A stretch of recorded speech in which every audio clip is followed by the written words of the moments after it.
ನಮ್ಮ ಜೀವನದಲ್ಲಿ ಸಮಾಧಾನ ಶಾಂತಿ ಹೆಂಗ ನಮಗೆ ಸಿಗುತ್ತದೆ ಅಂತ ವಾಕ್ಯದಲ್ಲಿ ನಾವು ನೋಡಿದಾಗ ಗ್ರಂಥದಲ್ಲಿ 3ನೇ ಅಧ್ಯಾಯ ಮೊದಲು 2 ವಚನ ನೋಡಿದ್ರೆ, ನನ್ನ ಉಪದೇಶವನ್ನು ಮರೆಯಬೇಡ, ನನ್ನ ಆಜ್ಞೆಗಳನ್ನು ಮನಪೂರ್ವಕವಾಗಿ ನಡೆಸು.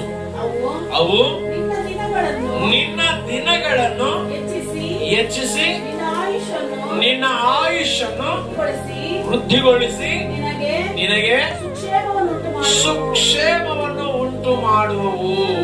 ಆಮೇಲೆ ನಮಗೆ ಶಾಂತಿ ಸಮಾಧಾನ ಸಿಗಬೇಕು, ನೆಮ್ಮದಿ ಆದರ ಸಿಗಬೇಕು. ನಾವು ಸುಖವಾಗಿ ಸೌಖ್ಯವಾಗಿ ಬದುಕಬೇಕಂದ್ರೆ ನಮ್ಮನ್ನು ನಿಲ್ಲಿಸುವಂಥದ್ದು, ನಮ್ಮನ್ನು ಆಶೀರ್ವದಿಸುವಂಥದ್ದು, ನಮ್ಮನ್ನು ದೀವಿಸುವಂಥದ್ದು, ನಮಗೆ ಶಾಂತಿ ಕೊಡುವಂಥದ್ದು ಏನಾಗಿದೆ ಅಂತ ಬೈಬಲ್ ನೋಡಿದಾಗ ದೇವರ ಮಾತು ನಮಗೆ ಶಾಂತಿ ಸಮಾಧಾನ ಕೊಡುವುದಾಗಿದೆ. Amen, hallelujah.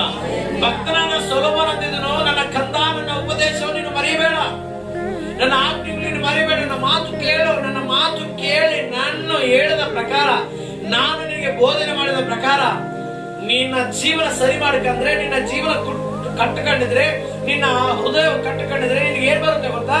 ಈ ಮಾತುಗಳು, ಈ ಉಪದೇಶ, ಈ ವಾಕ್ಯವು, ವಾಕ್ಯದಿಂದ ಬರುವ ಬೋಧನೆ ಏನ್ ಬರುತ್ತೆ ಗೊತ್ತಾ?